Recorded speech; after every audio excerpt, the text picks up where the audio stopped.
Hello and welcome back to Thailand. Oh, is that is that still going on? Oh, damn. Welcome to England.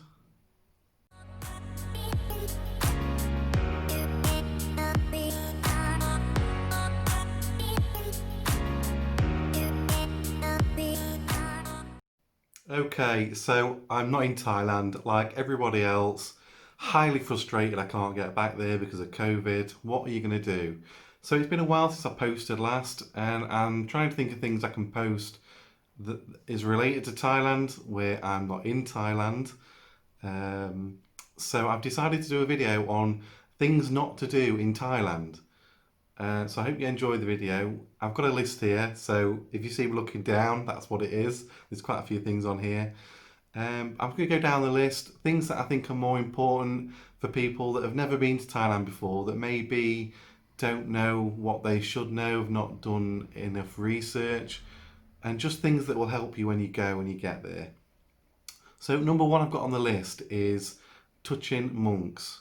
Now, it's all good going to Thailand. There are temples everywhere. There are monks everywhere. I highly recommend you don't touch them.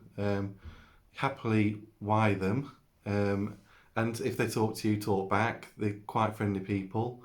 But it's not a good practice to go up to a monk and start touching them. It's just seen as not a good thing to do, really. So just be a bit wary. Go up to the monks, why them, see if they answer back, maybe get into a little conversation, but don't disrespect their space. Number two on the list, I've got big romantic gestures in public. Now, these things aren't always too bad, and it depends on whereabouts you are, but in general, I'd say Thais are not very big on big gestures in public. They're quite private in that way. Now, obviously, in some of the entertainment zones is a bit different to maybe if you're in a rural village. But just don't be surprised if you want to snog someone's face off when they're not very happy about that in the middle of the street. They just rather not show that much affection in public, really. So again, nothing too bad, but just something to be aware of, really, when you're over there. Number three, I've got lack of clothing. Now, again, this is a respect issue. A lot of these are more about respect than doing things wrong. Again, if you're in a touristy area, if you're on a beach, you know, that's fine. Um, but I wouldn't really go around half naked anywhere else. Going to, again, a rural village, for example, and walking around in Speedos, you're not going to gain any respect from the village elders that way. And in fact, most of the, say, for example, the village girls, when they go back, you won't see them dressed like you do in the entertainment zones. They're very respectful, and it's just a sign of respect that you cover up a little bit. And again, that could even be with some of the temples as well. There are some temples that don't let you walk around with your legs on display, for example, or your top off. Number four, disrespecting the king and royal family. Now, I'd say this is a big no-no. And this can come in many forms as well, which a lot of people that have never been to Thailand before might not realise. Never speak ill of the king or the royal family. And it can be as simple as, and this I'll use an example of what actually happened.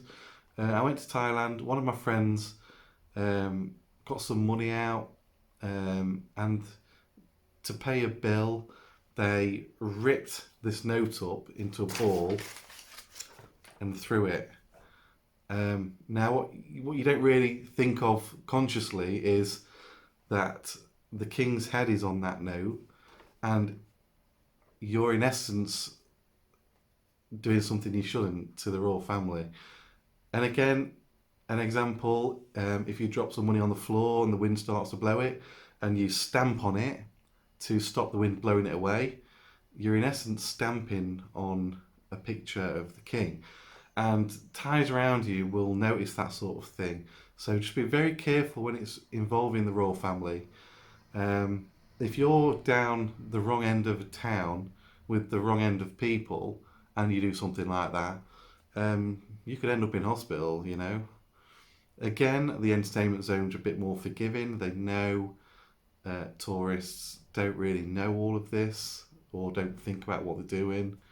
But the further out of the entertainment zones you go, you really do need to be mindful about what you say, do in regards to the royal family. I've got shaking hands. Again, nothing majorly wrong with this really, but Thais don't really shake hands, they why, which is that. And again, if you're going into whying, there are all sorts of different whys, depending on where and how high up you are. Shows a level of respect that you want to give. But yeah, a lot of times just why, that's what they do. A lot of people that go there know that. Shaking hands is not really seen as really. I've got disrespecting Buddha. Um, Again, like the royal family and the king, it is not wise to disrespect Buddha or make fun of. Um, Thais are incredibly religious, like they are loyal to the royal family.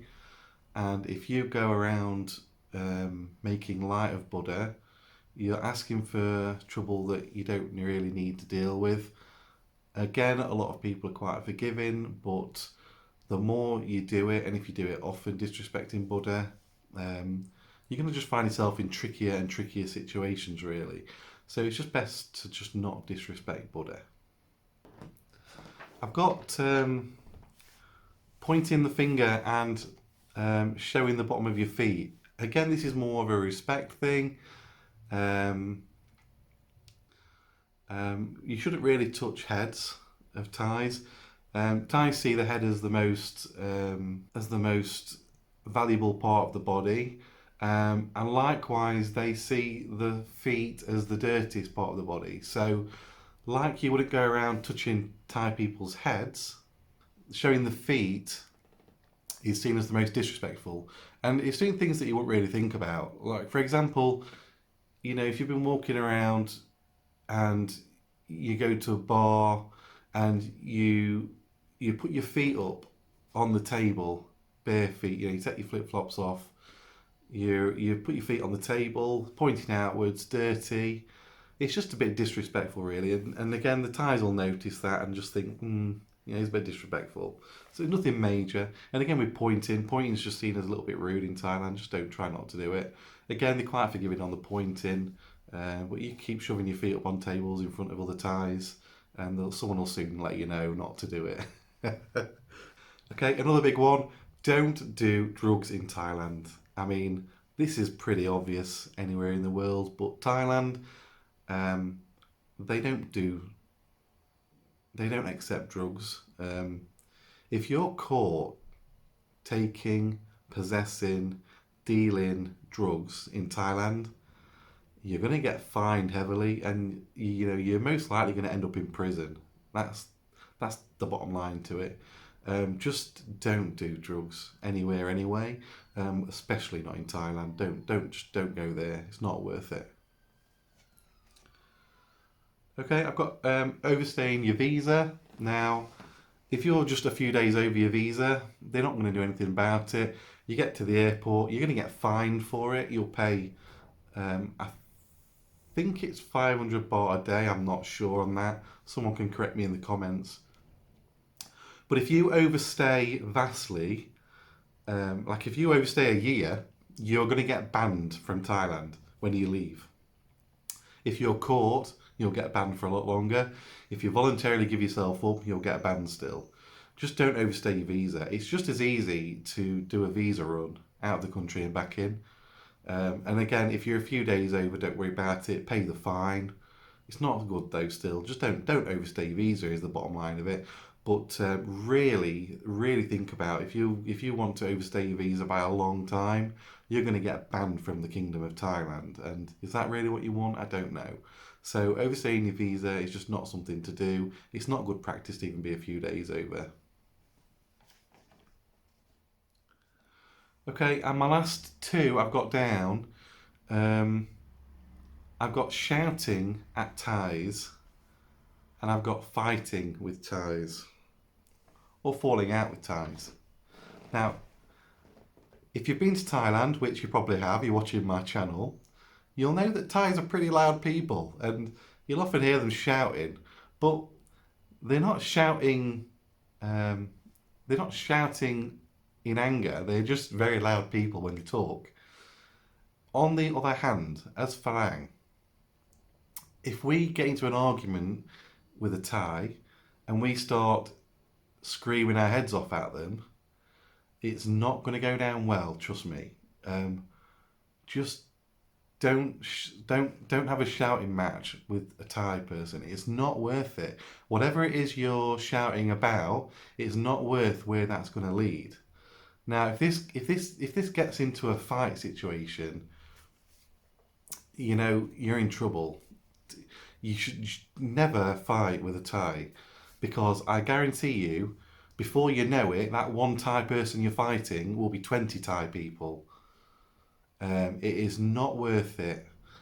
Thai people are the most generous, thoughtful, friendly people I'd pretty much say anywhere I've ever been.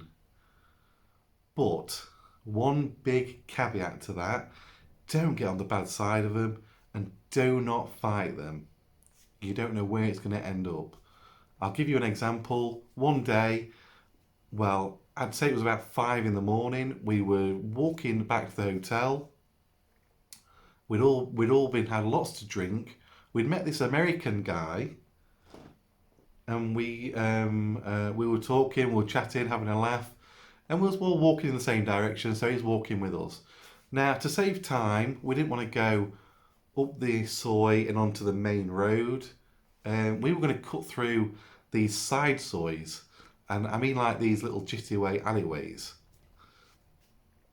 And no lighting, no nothing. So we're stumbling down these alleyways. You can literally feel the wall either side of you, they're that narrow. These two motorbikes come down from the other side. Two Thais on each, two Thai teenagers on each, boys. So there's 4 of them, 4 of us. And this American, very drunken American man, he catches one of them on the bike, and his immediate reaction was to turn around and say, "Oi, what the are you doing?" Now, at this point, the boys on the bike slam the brakes on, get off, and start walking towards us. Now, luckily, we had someone from Laos with us who speaks Thai, and we just knew we had to walk away. But this American was so drunk, and it's just not worth getting into that sort of situation. Anything could have happened that night, and luckily it didn't. We knew better, the American didn't. We managed to calm the situation down and get out of there, back onto the main road. Just don't get into a fight. Don't do it. You'll end up in hospital or worse. So that's the list. I hope it's not too doom and gloom. And I just thought I'd put a lot of things in there that are not necessarily illegal or immoral, but just a lot of respect issues, because I see a lot of people in Thailand that don't know some of the basics about the respect issue. And if you're not respectful to them, it just leaves you wide open, really, and it gives the rest of Falang a bad name. So I hope you've learned a few things there, things that you can look back on and just think maybe twice next time, oh, I shouldn't really do that, really. They don't really like it that much. And believe me, it will improve your standing in Thailand as well. Thanks for watching. I really hope to get back to Thailand soon. I'm dying to get back like a lot of you are. We're all stuck out of Thailand. They are doing exceptionally well keeping COVID under control, I must admit.